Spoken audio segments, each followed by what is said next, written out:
This is Sakiko Hashi. She is in 10th grade and she is Japanese. Sakiko came back from the United States to Japan last year. She is very good at math and she always does her best at everything. She helps in the International School Network. This is Nozomi Fuji. She is in 10th grade and she is Japanese. Nozomi is good at French and she is very cool and handy. I want to be cool like her someday. This is Mika Nishitani. She is in 10th grade. She is Japanese. Mika is very, very good at art. So our presentation is on. Good morning, ladies and gentlemen. We are students from MAUR International School.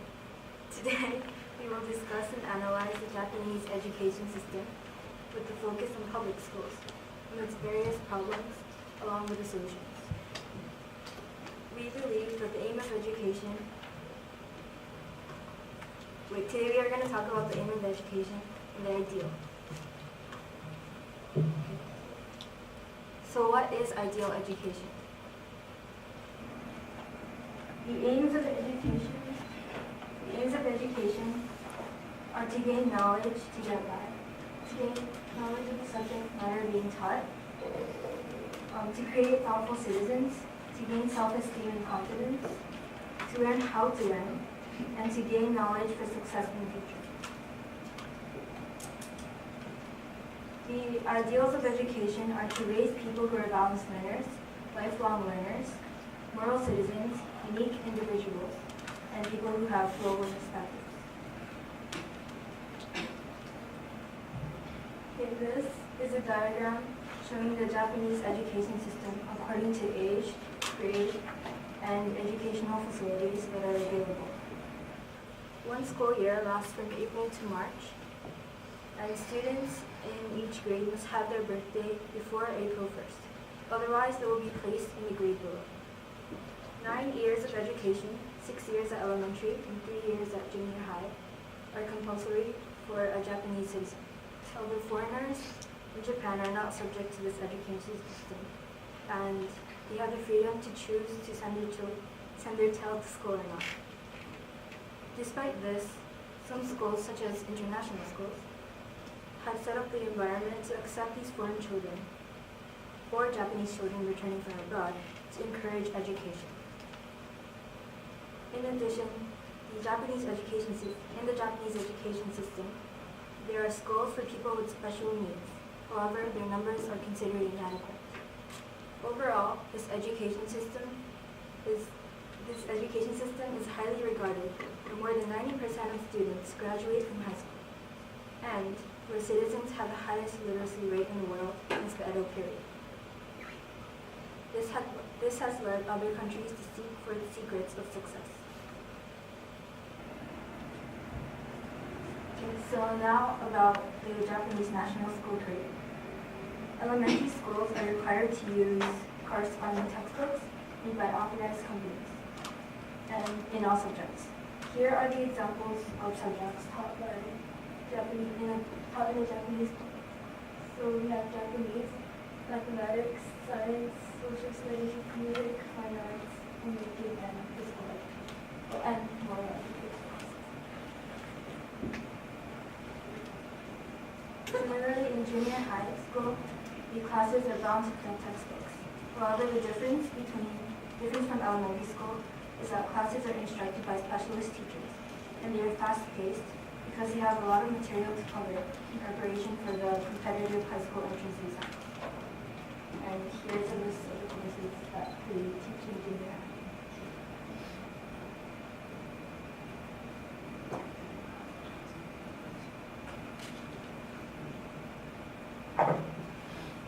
So now let's take a closer look on the characteristics of the school system.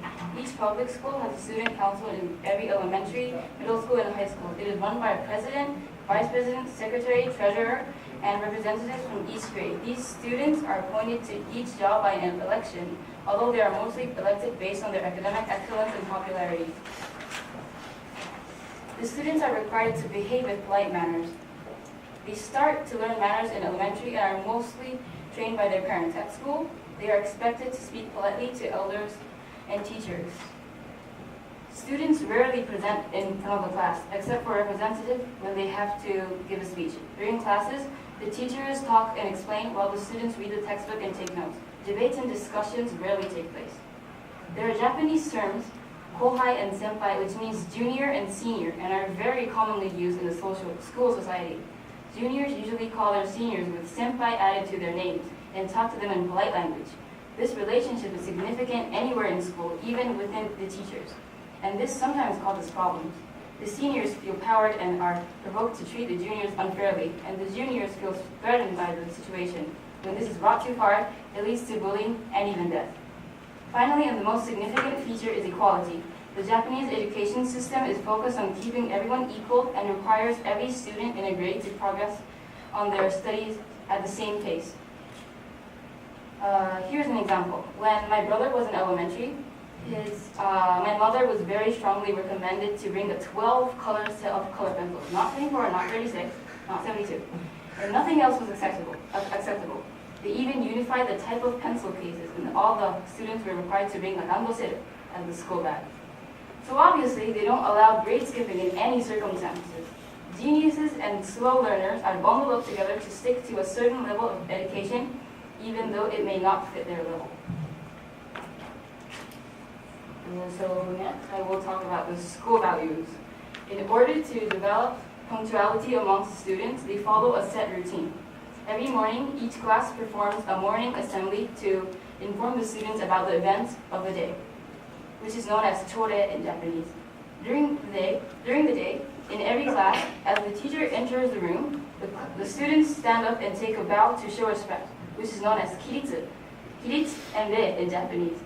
Students learn to be organized by serving school's lunches in groups to their own classmates and collecting them after lunch.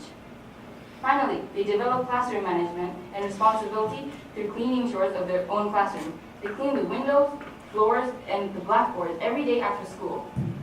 The floor cleaning is known as zokingake, of which some of you may know or have experience. I have. Education in Japanese schools focuses mainly on preparation for adult society. In most Japanese schools, applicants are required to sit through entrance exams and attend interviews. In order to do well in these entrance exams, many parents push their children into studying harder and to be better than their peers in order to get into their desired school. As the school the student attends has high influence on the student's career opportunities, many families take these exams very seriously, causing a great deal of pressure on the student as they try to meet up to the family's expectation.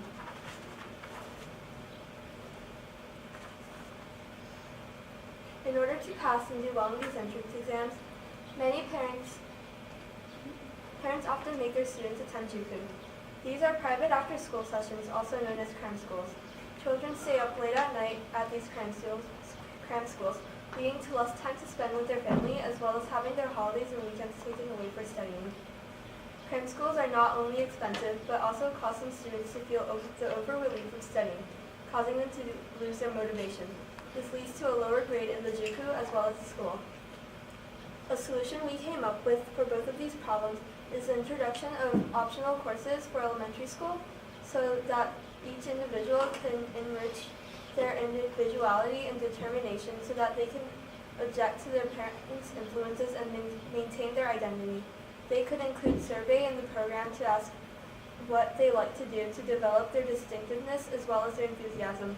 Furthermore, in junior high school, they could introduce an optional course called Self and Time Management for those who want to coexist sports and school and sport activities and social life. That way they can maintain their health as well as develop time management skills. Students, especially in junior high, spend a lot with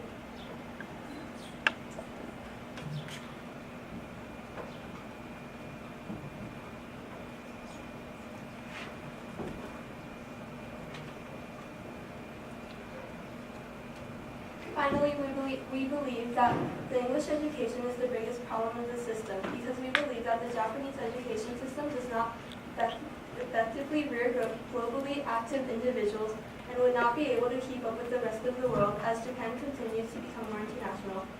In Japan, English is not a compulsory subject until the beginning of secondary education. This is already a late start as they are suddenly forced to understand and speak English without any background.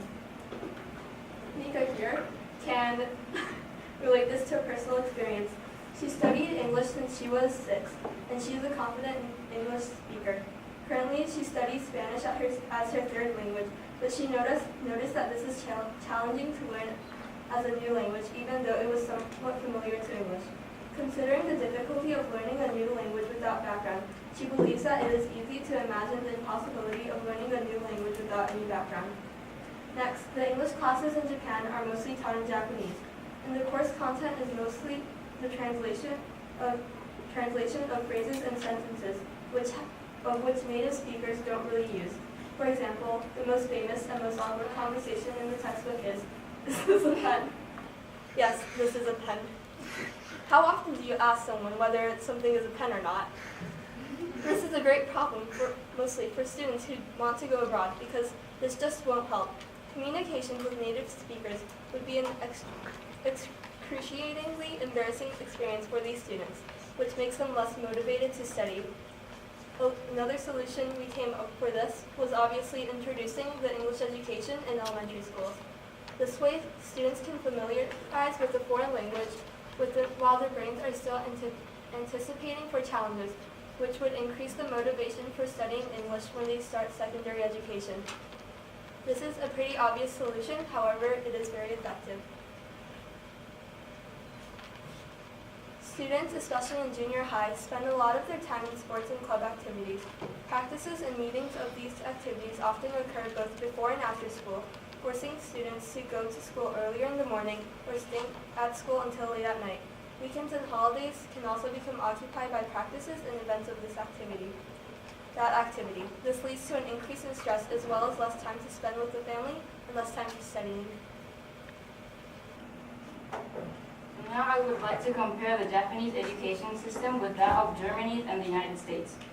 In schools in the US, when a student exceeds far beyond the average intelligence level of a particular year, they are allowed to skip a year with the permission of the school's authorities and her parents and by passing an exam. However, as mentioned before, in Japan, actually I did not mention before, but in Japan, that is not allowed, as the education system focuses on keeping everyone equal.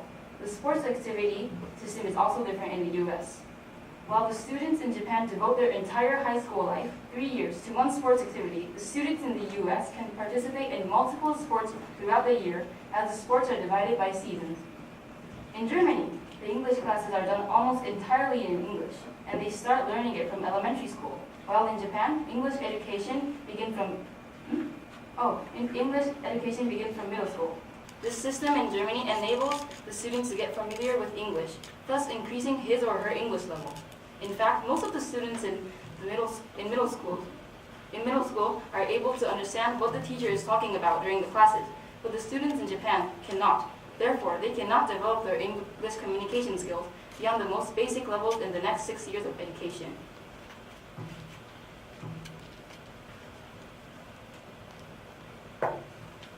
Okay, so in conclusion, we would like to analyze that the Japanese education highly reflects on the national character of Japan, group consciousness. This is the result of a long period of isolation, which is still tattooed into the entire Japanese system. We would also like to state that although the academic performance of Japanese people are generally high and is respected by other countries, in order to increase global activity, which is definitely an aim of the Japanese government, Japan needs a change in the educational system, which would have its main focus on English education. Thank you.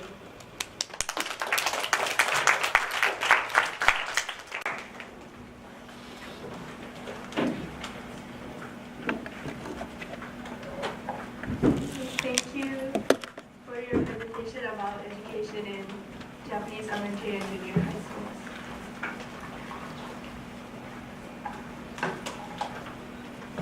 Thank you very much for coming today. I would like to say thank you to the following people. Mr. Ryosei Kawa, who is currently in Africa, who helped us in our previous interview and helped prepare for this event. Ms. Keiko Nishi, thank you for helping us prepare and for coming here after your trip to Tokyo. Mr. Yasushi Kuroka, thank you for helping with the facility plans.